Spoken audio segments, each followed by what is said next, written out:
Kagising ko lang pala gumising na ako ng mga 7 araw ko nang gising.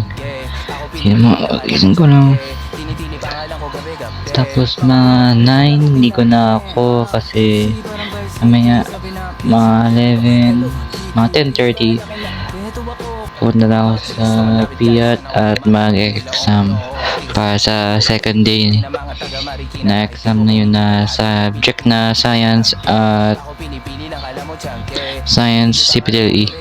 Yung second day na yun na quarterly exam. Mga 9 ligo, then yung natirang 9:30 the 2 hours na yun, isang oras na yun pala is sa pag-income yung gagawin ko.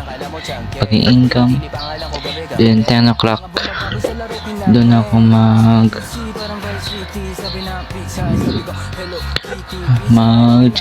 kinig lang sa kanta. Kinig lang talaga sa mga kanta. 10 pang 10:30 na doon ako alis 10:30 PM kasi 11 o'clock dapat doon na ako sa Fiat, kaya 10:30 alis para mas maaga, may oras pa pang review para sa exam ko ngayon. Nahirapan ang paggising din ulit ay cellphone agad ako, hindi ako agad tumayo. Pinaka talagang bad habit. Get there by 11, get there by 10:30, get there by at least 10:50 before exam, before 11 PM, then 11 AM pala, 11 PM, 11 PM. Iba-iba ko yung PM tapos AM, PM, PM, AM, PM, PM. Pero PM talaga, 11 PM dapat din na ako. 10:50 PM doon na ako sa PIAT.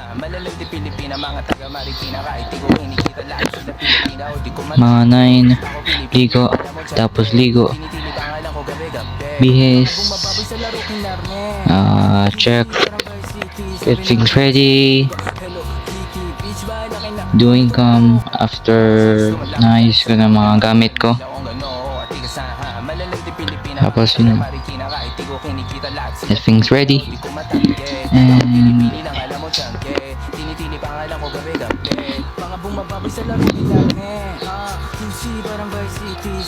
I'm just chilling, waiting para sa mga pang 9 o'clock na talaga, 9 PM, 9 AM or 9 PM, 11 PM, gabi, 9 AM, 8 AM, 9 AM, 10 AM, 11 AM.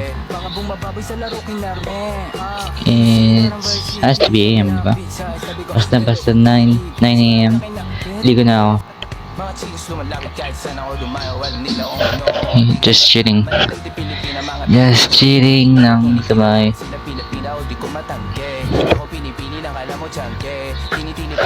By the way, tungkol din sa mga ads, sa mga paid ads na run ko talaga, kailangan ko lang talaga i-run ads yung brand ko, yung sa TikTok. Shoutout sa Porsche Exquisite. Just do my brand here. Baka using ko din fixing my hair kasi inata na ako. Ayusin ko bako, pag-ayos sa kuha din ng client para sa Porsche Exquisite, para recurring customer.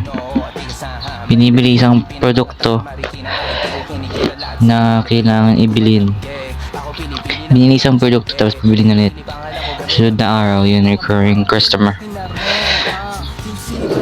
Chilling, waiting for 9 PM or 9 AM. Basta 9 AM. Hintay ko na maging 9 AM, ligo, bihis, ayos yung mga gamit para sa alis. Pagtapos yun, income mo. Honestly, Kung meron ka talagang oras na gusto mo talagang gawin sa isang bagay, gawin mo na lang talaga. Kasi yung ginagawa ko ngayon, kahit 14 years old ako, nag-run na ako ng paid ads para sa brand ko. Once again, shout out sa Force Exquisite. Yun din, ginagawa ko yung income din para pang galing na kukuha ko mga payout na cash out through the income. Just put back onto my brand, onto my business. Yun lang talaga yung essential key point. You have my income, put away in a brand, lagay ko lahat sa business, lagay ko lahat sa brand. Then repeat the cycle, repeat para makuha ko yung initially targeted na sales, initially targeted views, initially targeted customers sa bili ng produkto ko. This is pretty good price na binibenta ko ng facial cleanser for the skin, mawala mga wrinkles, pores, acne. Parang ako mang dito kasi I started the brand in 2023. That's it. Started my brand at 2023. Then hindi ko nalagay ads kasi nag-focus ako sa pag-ipon, save up money para sa advertising for my brand. Initially my plan, just don't waste your time, buy time with money. Change your perspective into things that actually do you good, and mag-focus ka lang talaga. Bigay mo yung mga bagay na yung pina-public din sa'yo, mahalagang bagay. Kaya tuloy lang. So, kwento lang talaga. First time ko lang na experience nakuha ng payo ng tumbler ko na Aqua Plus. Hindi ko lang kung bakit nagkuha ng number Aqua Plus. Ano ba yung point na yun?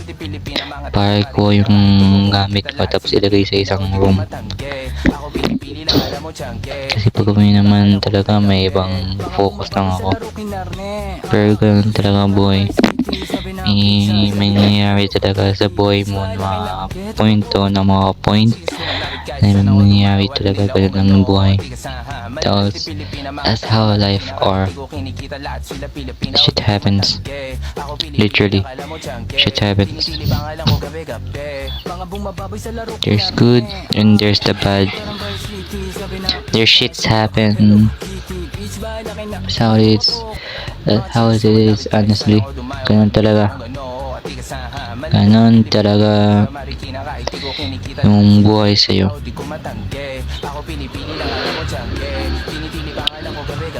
Nating kwenta. Pinakauling the ending naman na kuha ko kasi sinabi ko sa janitor sa school ko sa Fiat na project din CCTV pero wala lang cellphone. Tapos sabi ng janitor, hindi ko na sabihin pangalan kasi basta tawag nila yung Kampal.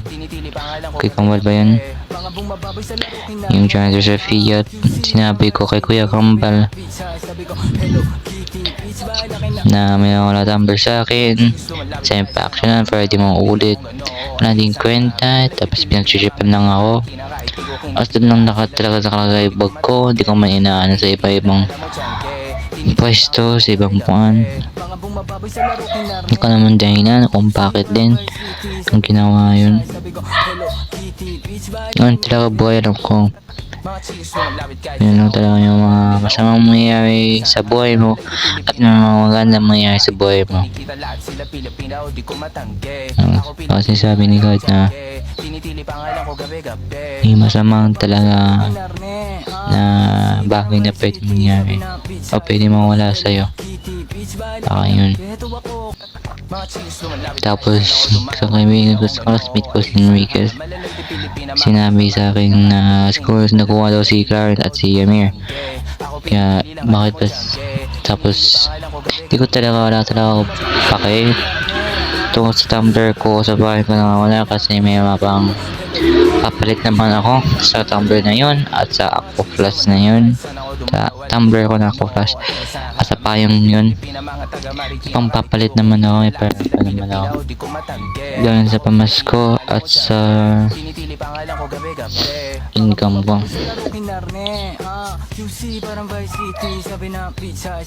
Hindi talaga ako na-affect, hindi talaga ako na-affect sa ginawa na nanguha ng bagay.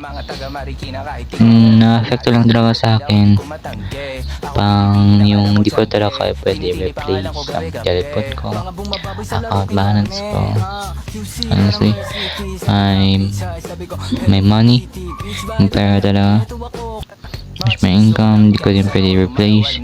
Di ko din pwede replace mga equipment ko. Di ko pwede talaga iwala yung essential ko ng my phone. May salamin kasi kakala lang yan. Thank you Georgie na nagago din salamin ko at napalitan na talaga. Ilang taon na salamin doon, PSES tapos Fiat grade 6, grade 7. Nagpalitan ng mga grade 8. Kaya maganda talaga. So magalit talaga ako, hindi. May pakiba kasi nakuha ng tumbler at payang ko. Hindi din kasi basta makuha ko lang yung sa akin importante. Sinabi ko naman sa teacher anong masama magsabi, inawawala sa yung tumbler at payong kasi sa eskwela naman yun nangyari. What is the wrong sa doon? Wala talaga. Kaya ganun lang talaga yung buhay. Shit happens. May mga masama, may mga magandang pwede mangyari sa'yo. O pwede mawala sa'yo na bagay. Ganun lang talaga.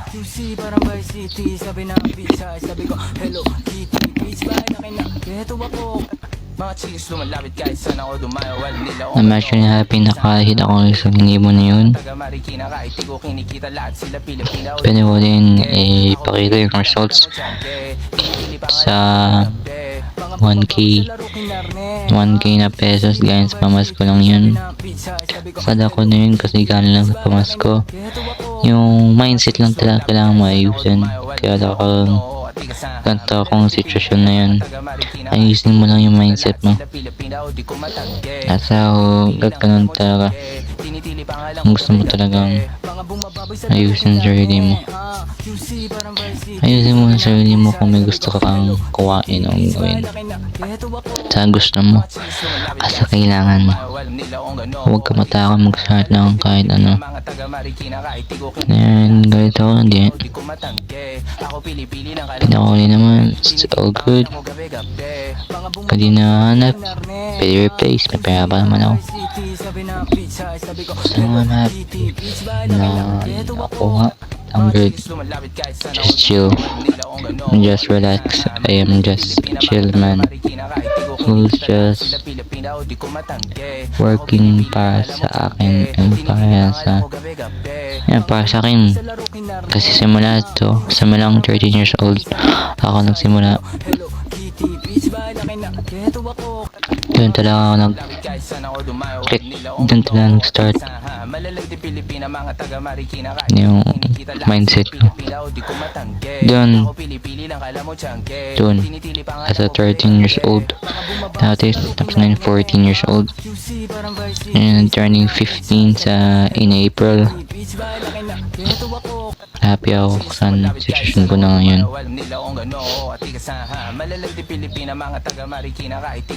May mga ganun talagang mangyayari sa buhay mo. It's sad, pero ganun talaga.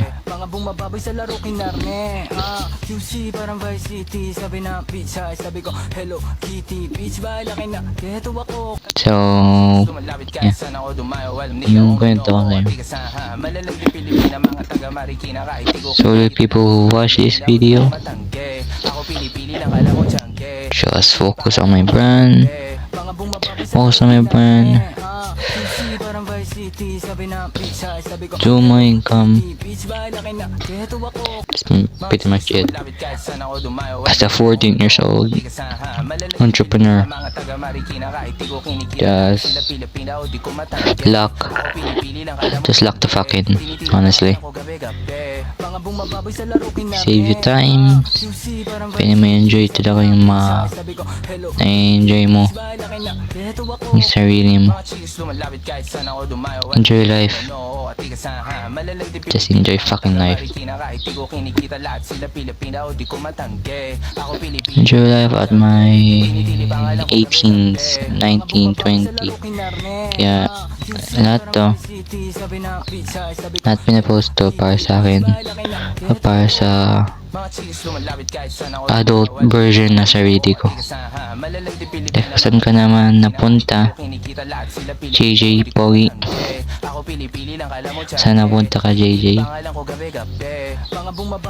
Huwag mong kalimutan, lock the fuck in.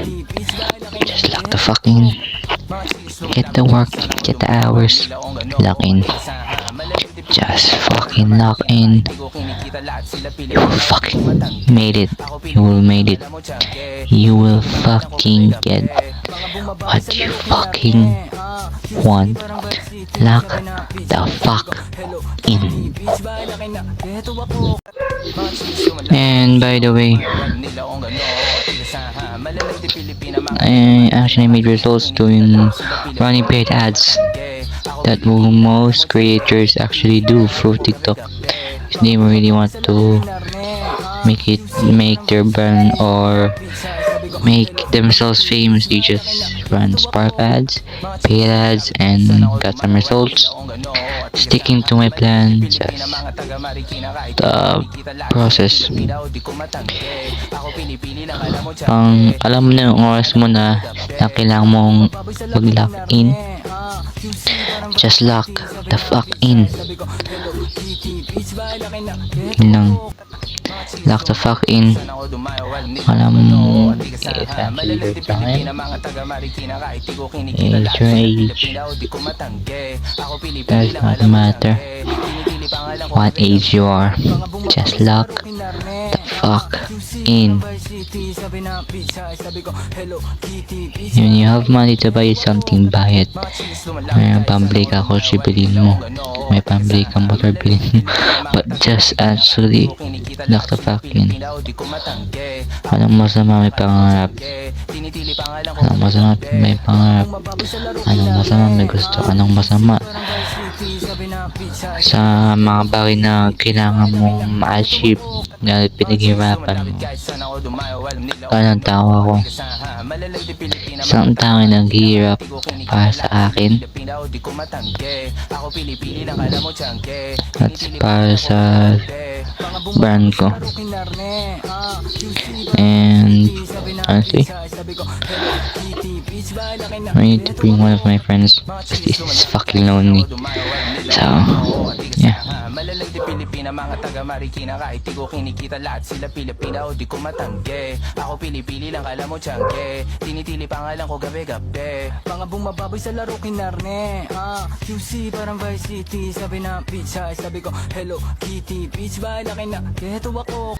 Mga chicks lumalapit kahit saan ako dumayo. Alam nila kung gano at ikasaha. Malalandi Pilipina, mga taga Marikina, kahit di ko kinikita lahat sila Pilipina o di ko matangge. Ako pili-pili lang, kala mo tiyangge. Tinitili pangalan ko gabi-gabi. Mga bumababoy sa laro kinarne.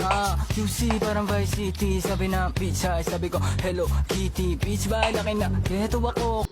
Mga chicks lumalapit kahit saan ako dumayo. Alam nila kung gano at ikasaha. Malalandi Pilipina, mga taga Marikina, kahit di ko kinikita lahat sila Pilipina o di ko matangge. Ako pili-pili lang, kala mo tiyangge. Tinitili pangalan ko gabi-gabi. Mga bumababoy sa laro kinarne. QC parang Vice City. Sabi na pizza, sabi ko Hello Kitty. Beach ba laki na, keto ako. Mga chicks lumalapit kahit saan ako dumayo. Alam nila kung gano o katigas na ha. Malalang di Pilipina, mga taga Marikina. Kahit di ko kinikita lahat sila Pilipina o di ko matangke. Ako pili-pili lang kala mo tiyangke. Tinitili pangalan ko gabi-gabi. Mga bumababoy sa laro kinarne. QC parang Vice City. Sabi na pizza, sabi ko Hello Kitty. Beach ba laki na, keto ako.